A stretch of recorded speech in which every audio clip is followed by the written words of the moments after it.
Ngiyanibingelela bazalwane egameni elihle lenkosi yethu Jesu Kristu. Ekuseni sisesontweni lamashumi amabili emveni kwesonto lokwehla kaMoya Ingcwele. Isonto lamashumi amabili nesishiyagalolunye enyakeni. Ngiyanemukela ke nakule nkonzo yokuqala esiyilungiselela labo abangakafiki enkonzweni ngegaqa labo abasalandela inkonzo einkundleni zokuxhumana. Inkonzo yethu ke iyaqala ekhasini lekhulu 8 ekhasini 104. Inkosi inani, dumisani uSimakade, makudunyiswe uNkulunkulu uyise nendodana nomoya oyingcwele, malidunyiswe igama lakhe manje naphakade. Thixo ongamandla onke, ekukhilekweni kwayo zonke inhliziyo isazeka kuwe yonke imonqweno, ongenakho ukufihlelwa nto. Hlambulula ingcinga zenhliziyo zethu ngokusiphefumulela umoya wakho oyingcwele, size sikuthande ngokufezekileyo, silidumise igama lakho elingcwele ngokufaneleyo ngaye uKristu Nkosi yethu. Nkosi yiba nenceba. Kristu yiba nenceba. Nkosi yiba nenceba. uYesu wathi uyakuyithanda inkosi uThixo wakho ngenhliziyo yakho yonke, nangophefumulo wakho wonke, nangengqondo yakho yonke. Lo ngowokuqala nomkhulu umthetho, nowesibini ufana nawo. Uyakuthanda ummelwane wakho wonke njengoko uzithanda ngakho. Kule mithetho mibini uxhomekeke wonke imithetho nabaprofeti. Masizivume izono zethu.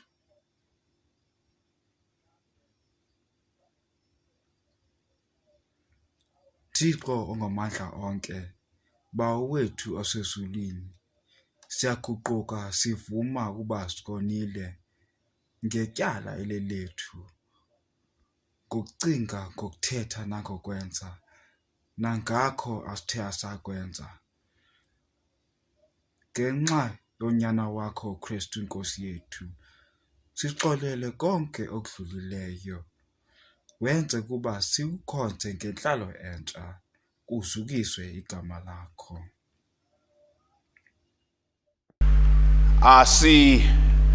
Laleleke amazwi oxelelwano.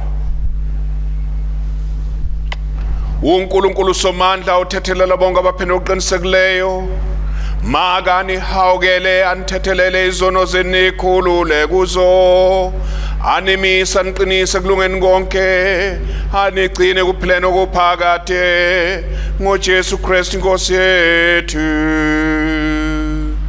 Amen. Masikhuleke. Nkulunkulu ongcwele, ubusa zonke izinto ezulwini nasemhlabeni, sisize ukuba sikuthobele ukubusa kwakho, ukusithi sikukhonze emhlabeni sibe ngofakazi abathembekileyo bombuso wakho, ngoJesu Kristu inkosi yethu, okhona ebisa nawo nomoya ingcwele, uNkulunkulu munye phakathi naphakade. Amen. Isifundo sokuqala sitholakala ku-Exodus 33 sokuqala kufunda kuvesi le-12. Isihloko sakhona sithi uMose ucela ukubona inkazimulo kaJehova. uMose wathi kuJehova, bheka uthi kimi, khuphula laba bantu, kepha awungazisanga yena oyakumthuma nami. Nokho ushilo ukuthi ngiyakwazi ngegama, ufumene umusa emehlweni ami. Ngalokho uma ngifumene umusa emehlweni akho, ake ungibonise izindlela zakho ukuba ngikwazi, ukuze ngifumane umusa emehlweni akho. Ubhekisise ukuthi lesi sizwe singabantu bakho. Wayesethi, ngiyakuhamba mina uqobo, ngikuphumuze na? Wathi kuye, uma ungahambi wena uqobo, ungasikhuphuli lapha, ngokuba kuyakwaziwa kangani ukuthi ngifumene umusa emehlweni akho, mina nabantu bakho na? Akungalokhu yini ukuthi uhamba nathi, ukuze sahlukaniswe mina nabantu bakho nabanye abantu abasebusweni bomhlaba na? uJehova wathi kuMose, ngiyakwenza nalokho okushiloyo, ngokuba ufumene umusa emehlweni ami, ngiyakwazi ngegama. Wayesethi, ake ngibone inkazimulo yakho.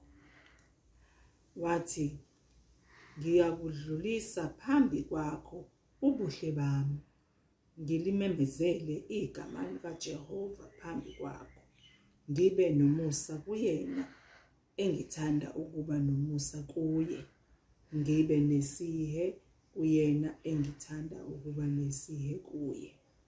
Wathi, awunakubona ubuso bami, ngokuba akukho muntu ongangibona aphile. uJehova wathi, bheka nansi indawo kimi, uyakuma edwaleni. Kuyakuthi isadlula inkazimulo yami, ngiyakufaka ewufantwini lwedwala, ngikumboze ngesandla sami, ngize ngidlule. Bese ngisusa isandla sami, ubone umhlane wami, kepha ubuso bami abuyi kubonwa. Yizwani izwi lenkosi. Incwadi yesibili itholakala encwadini yokuqala yobuphostoli uPawuli waseThesalonika bokuqala, isuka kuvesi yokuqala igcine evesini le-10. uPawuli noSilvana noTimothewu kulo ibandla laseThesalonika likaNkulunkulu uBaba naseNkosini uJesu Kristu, nakubo kini umusa nokuthula. uPawuli ubonga ukuqala kwabo okuhle ekukholweni, wethemba ukukhethwa kwabo ngevangeli eliqiniseleyo abalamukele. Siyabonga uNkulunkulu njalo ngani nonke nisiphatha emikhulekweni yethu, sikhumbula ngokungayeki isenzo senu sokukholwa nomsebenzi wothando nokukhuthazela wethemba lenu eliseNkosini yethu uJesu Kristu phambi kukaNkulunkulu noBaba wethu. Sikwazi bazalwane abathandiwe uNkulunkulu ukukhethwa kwenu ukuthi ivangeli lethu alizanga kini ngezwi kuphela kodwa nangamandla nangomoya ongcwele nangokwethemba okukhulu, njengokuba nazi ukuthi saba ngabantu abanjani phakathi kwenu ngenxa yenu, nani nabo ngabalingisi bethu nabenkosi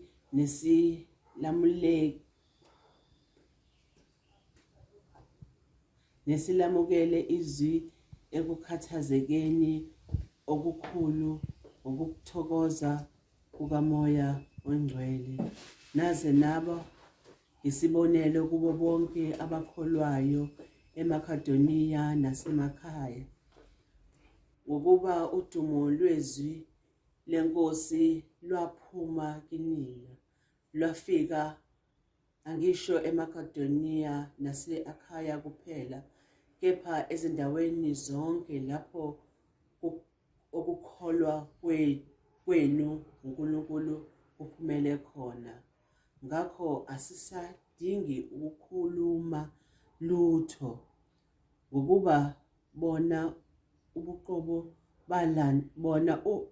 uqobo balanda ngathi ukuthi kwabanjani ukungena kwethu kinina, nokuthi naphendukela kanjani kuNkulunkulu nishiya izithombe ukuba nikhonze uNkulunkulu ophilayo oweqiniso, nilindele indodana yakhe ivele ezulwini ayivusa kwabafileyo ukuze asihlangulise olakeni oluzayo. Izwi lenkosi leli, makabongwe uNkulunkulu. Ake nilalele indaba enhle emenyezelwa ngumvangeli uMatewu, isahluko sama-22, siqala kwisahlukwana se-15. Khona abaFarisi basuka bacebisana ukuba bamhile ngezwi, bathumela kuye abafundi babo kanye nabakaHerodi, bathi, "Mfundisi, siyazi ukuthi uqinisile, ufundisa indlela kaNkulunkulu ngeqiniso, awukhathali ngamuntu ngokuba awubheki ubuso babo. Ngakho ke sitshele, uthini wena? Kuvunyelwe ukuthela kuKesari noma cha?" Kepha uJesu ebazi ububi babo wathi, "Bazenzisi, ningilingelani na? Ngitshengiseni imali yokuthela." Bamtshengisa udenariyo. Wayesethi kubo, "Ngokabani lo mfanekiso nalombhalo na?" Bathi, "NgokaKesari." Ngakho wathi kubo, "Ngakho ke nikani uKesari okukaKesari, noNkulunkulu okukaNkulunkulu." Sebezwile lokho bamangala, bamshiya bemuka. Ivangeli likaKristu leli. Egameni likaNkulunkulu ise indodana nomoya ongcwele. Amen. Namhlanje kuseni ivangeli esilifundile lisitshela ngendaba yabaHerodi nabaFarisi abathi beplota against uJesu. Bathumela abafundi babo ukuba bayombuza umbuzo abaziyo ukuthi noma ngathi yebo noma ngathi cha, kubona bazobe sebeyitholile lento abayifunayo kuyena. So ke bathumela abafundi babo ukuthi bayobuza ukuthi uthini umbono wakhe ngokhokhwa kwentela kuKesari. Mabefika kabafundi bembuza bathi, "Uthini wena? Kuvunyelwe ukuthela kuKesari noma cha?" uJesu ke uyazazi inhloso zabantu, nabo labo beyazi inhloso yabo ukuthi ayikho ngalendlela abeze beqonde ngayo, ngoba baqalanga lapho baqale bakhuluma ngokuthi uyindoda eqotho. Basho izindaba eziningi okubona okushola ukuthi baqale bamthobise ukuze ezwe noma abone sengathi bahambisana naye, ngoba befuna ukuthola lempendulo abafuna ukuyithola oyona bazomgweba ngayo. Now ngokwazi uJesu ukuthi inhloso zabo zithini, abesethi, "Ngitshengiseni imali yokuthela." Bamtshengisa udenariyo. uthe esuka wayebabuza ukuthi ngokabani lo mfanekiso nalombhalo na. Okwakumbuzo ke ocacile ngoba iansi obvious ukuthi ubuso obukwicoin obuka Kesari. Baphendule bathi ngokuka Kesari. Abesethu Jesu ngakho ke nikani uKesari okuka Kesari noNkulunkulu okaNkulunkulu.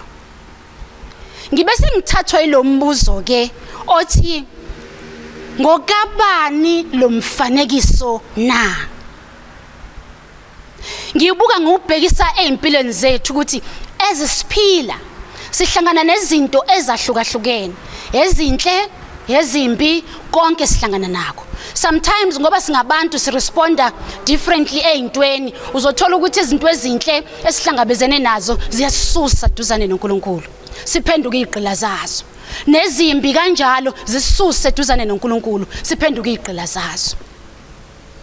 Kodwa ngibe sengibheka mangibuka lo mbuzo ungibuyisela endabeni yendalo yomuntu.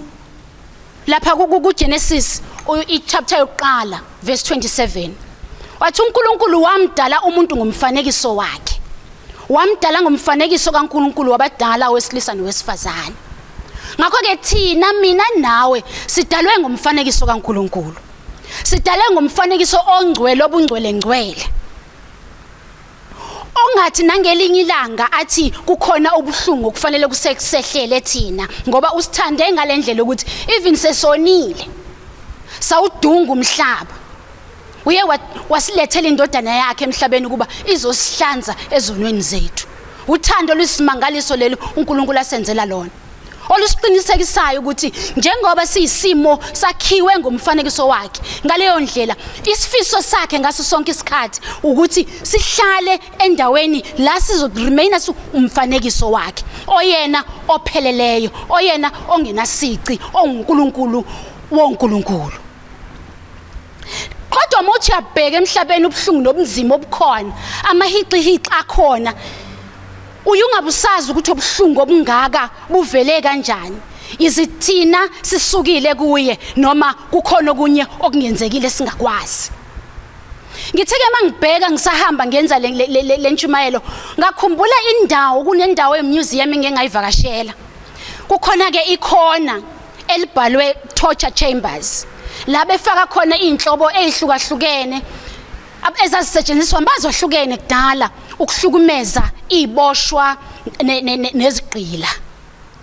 Now ngingene la ngibone lesele where kunomuntu phakathi and then ngaphandle kwesele kube sekuba khona iplate lokudla namanzi. Bathi ke indlela ababe babulala ngayo iziboshwa ukuthi uzogcina ngokubuka lokudla kodwa angakwazi ukudla azayofa engadlanga kodwa ukudla kuphambi kwakhe. Ngiyayibuka lento ngithi kungenzeka yini ukuthi sifa kangaka izifo, sibhlungu kangaka emoyeni wethu ngoba ukudla okubekwe phambi kwethu okuyizwi likaNkulunkulu asifinyeleli khona. Into eyenza singafinyeleli khona ukuthi sivume ukuba ziboshwa zepast yethu. Sivume ukuba ziboshwa zosizi lwethu. Sivume ukuba ziboshwa zama circumstances anamhlanje. uNkulunkulu akasidalelanga ubuhlungu. Ingakho bese ngishile eqaleni ukuthi uze waletha indodana yakhe emhlabeni ukuba zosindisanga ngoba engafune thina ukuba sibe sebuhlungwini regardless of ukona kwethu. Kungani na thina sizivalela etilongweni lokona kwethu? Sivumela uSathane ukuthi asikhumbuze zonke izinsuku ukuthi lalela wena ipast yakhe kanje. uNkulunkulu akasoza kusebenzisa mawunje. Awenele, awukwazi, awufanele. Those are the things esigcina zisiphushele emumva, zisenza kube sengathi asikwazi ngisho ukuseva enkonzweni kaNkulunkulu ngoba silalela amazwi akhulunywa uSathane okuthi thina asifanelwe endlini kaNkulunkulu ngenxa yokona kwethu. Sibe sesihlala siba ziboshwa zako konke esidlule kukona. Kodwa uMpostoli Paul uyasikhumbuza kwabaseKorinte besibili, chapter 5 verse 17. Athi kanjalo uma umuntu ekuKristu uyisidalwa esisha okwaqala kudlulile bheka sekuvela okusha. So ke ubudala bakho nazo zonke izinto ezindala uJesu uye wazihlanza wakunikeza isidalwa esisha mawusukuye. Senze njani ke to break free from all this? Masibuyele kusomandla. Masimcele ukuthi asembese amandla wakhe umoya engcwele kabusha if ukuthi we feel ukuthi we are no longer in touch with him. The question ofanele sihlale siyibuza yona uma ngase kungasahambeki, uma ngasenzeki ukuthi kanti wabani lo mfanekiso? Why kuzofanele ngiyoconsult omunye ongazange abe part yokwenza lo mfanekiso uma ngabe izinto zingasahambi kahle? Masingamthuki uNkulunkulu ngesitho sakhe asakhile yena siyobuza kwabanye ngako engathi yena akazi ukuthi ubenzani mayikudala mayengidala. uNkulunkulu sithandile engalindanga ukuthi size sibe msulwa ukuze asithethele izono zethu. Ubonakalise uthando lwakhe uthi umpostoli Paul ku Romans 5:8 kepha uNkulunkulu uyabonakalisa ukusithanda kwakhe ngalokhu ukuthi sesiyizoni uKristu wasifela. Masivume ngeinhliziyo zethu. Singagcini ngokuvuma ngemlomo yethu, sivume ngeinhliziyo zethu ukuthi sizomseva uNkulunkulu osidaliye ngomfanekiso wakhe. Masinikele ngezipho zethu nangakho konke asipha kona, ngoba uma isipha kona usuke ngeve siphela ukuthi siyobukisa ngako, usuke siphela ukuthi sibuye sizoglorify igama lakhe ngako. Egameni likaNkulunkulu isendodana nomoya wengcwele, amen.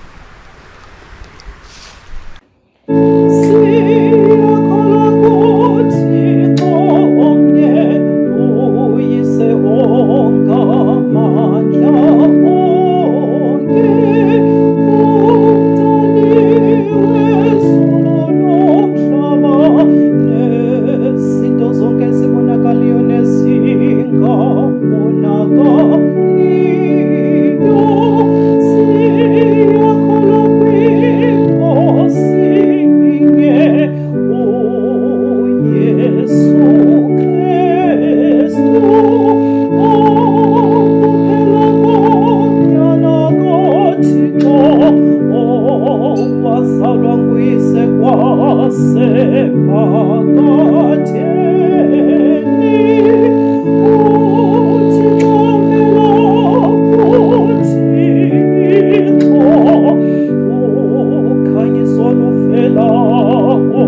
Ukuhlelwa kwezipho.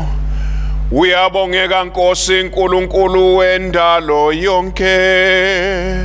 Lesi sinkwa esisinela sisithole ngomsa wakho sivezwa umhlaba senziwa izandla zabantu siza kuba isinkwa sethu sokuphila.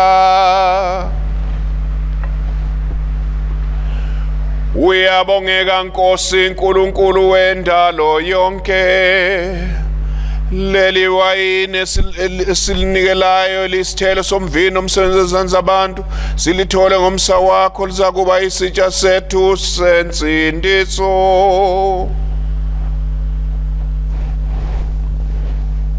Asiqhubeka nenkonzo sisekhasini 514 isilungiselelo sokwamukela.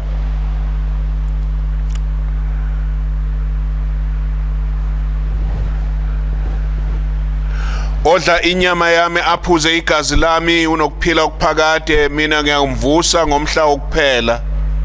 Ngokuba inyama yami ngikudla isibili negazi lami lingiphuza isibili. Odla inyama yami aphuze igazi lami uhlala kimi nami kuye.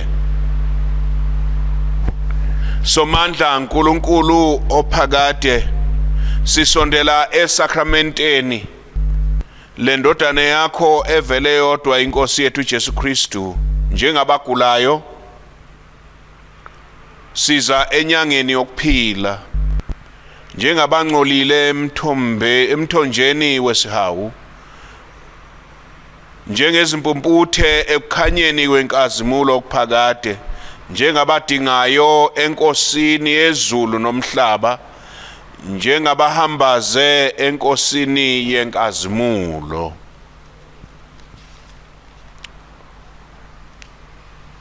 Singasho kanye ngalesikhathi sithi ngena Nkosi Jesu enhlizweni yami. Ngena Nkosi Jesu enhlizweni yami. Ngena Nkosi Jesu enhlizweni yami. Masikhuleke Jesu makuthi konke ukuphelela kwakho kugobhoze kimi, umzimba negazi lakho kube ukudla nokuphuzwayo kimi, inhlupheko nokufa kwakho kube ngamandla nokuphila kimi. Jesu nxa unami nginako konke, isiphephelo engisifunayo masibe semthunzini wesiphambano sakho. Mangingabaleki othandweni lakho ongipha lona, kodwa ngibambe ungikhusele kokubi. Noma mina lapha ngifa ngikhanyisele ngokukhanya nangothando lwakho. Ngibize njalo ukuze kufike lolo suku lapho ngikanye nabangcwele bakho ngiyokudumisa okungona phakade. Amen. Sesiyayiphetha ke inkonzo senza umkhuleko wokuphetha ekhasini 128. Bongani uSmarte ngokuba enomusa, isawu sakhe asipheli naphakade. Somandla uNkulunkulu ophakade siyakubonga uba ngalezi mfihlalo ezingcwele usondlile ngomzimba negazi lendodana yakho umsindisi wethu uJesu Kristu. Nanguba usilondolozile ngalisakramente emzimbeni wendodana yakho oyibutho labantu bonke abakholekayo. Sisize siphelele njalo singalamalunga aphilayo obudlelwano obungcwele nokuba sikhule ekuthandeni nasekulaya uthandwa nguwe ngoJesu Kristu inkosi yethu okhona ibusa nawe nomoya engcwele uNkulunkulu umoya ukuze ube phakade naphakade. Amen. Sisho kanye sithi Baba Somandla sizinikela kuwe sikuJesu Kristu inkosi yethu ukuba sibe umhlatshelo ophilayo, sithumele ezweni ngamandla kamoya engcwele, siphile sisebenze ngendlela oyakudunyiswa ubatshazwe ngayo. Amen. Asemukeleke isibusiso. Ukuthula ke kaNkulunkulu okudlula ukuqonda konke agcine ke inhliziyo nezingqondo zenu ekumazi imthandeni uNkulunkulu nendodana yakhe uJesu Kristu inkosi yethu. Nesibusiso sikaNkulunkulu Somandla uyise nendodana nomoya engcwele masibe phakathi wenu sihlale kini njalo. Amen. So ke hambani ngokuthula niyothanda nisebenzele inkosi egameni lika Kristu. Amen.